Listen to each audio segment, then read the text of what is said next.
Inside a prison, an inmate named Fak carefully trimmed his beard before meeting a visitor. The man coming to see him was someone he called his big brother. In reality, the man was Fak's former cellmate. He had been released from prison 6 months earlier after finishing his sentence. Since it happened to be Fak's birthday, the former inmate specifically came to celebrate with him. He even brought Fak his favorite dessert. But just as Fak was about to enjoy it, a prison guard suddenly stepped in first. The guard shamelessly dipped his finger into the dessert and tasted it before handing it back. Fak was furious inside, but he didn't dare say a word. As he quietly ate the dessert, he kept rubbing the letter J tattooed on his arm. When the former inmate once again asked about the meaning behind the tattoo, Fak's memories drifted back to the year 2005. Back then, Fak and a fellow medical student named Julie were secretly dating. But because Julie came from a wealthy and influential family, their relationship had always been hidden from the public. Julie's father had died from illness years earlier. Now her family consisted only of her mother and her older brother, who held a government position. Fak, on the other hand, had lost both of his parents as a child. He grew up alongside his childhood friend Sia. As adults, Sia opened a small tutoring center,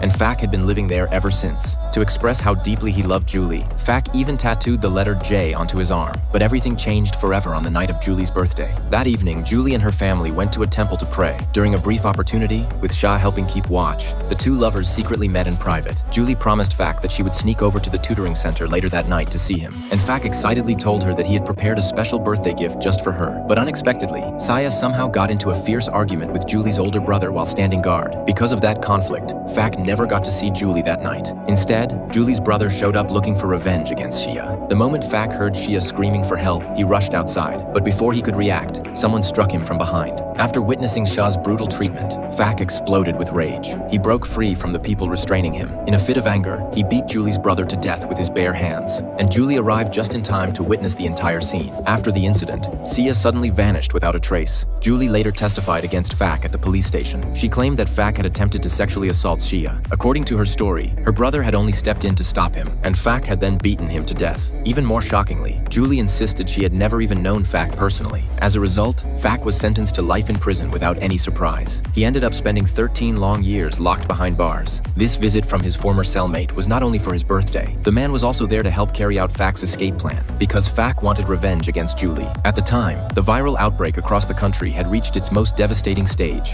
The healthcare system was completely collapsing. To prevent infections from spreading inside prisons, authorities decided to transfer inmates to facilities with fewer cases. So when the transport vehicle carrying Fak stopped at a railroad crossing, his former cellmate's plan finally began. Under arrangements made in advance, the prison transport was intentionally delayed for a short time. And during those few critical moments, a man secretly drained all the gear oil from the transport vehicle.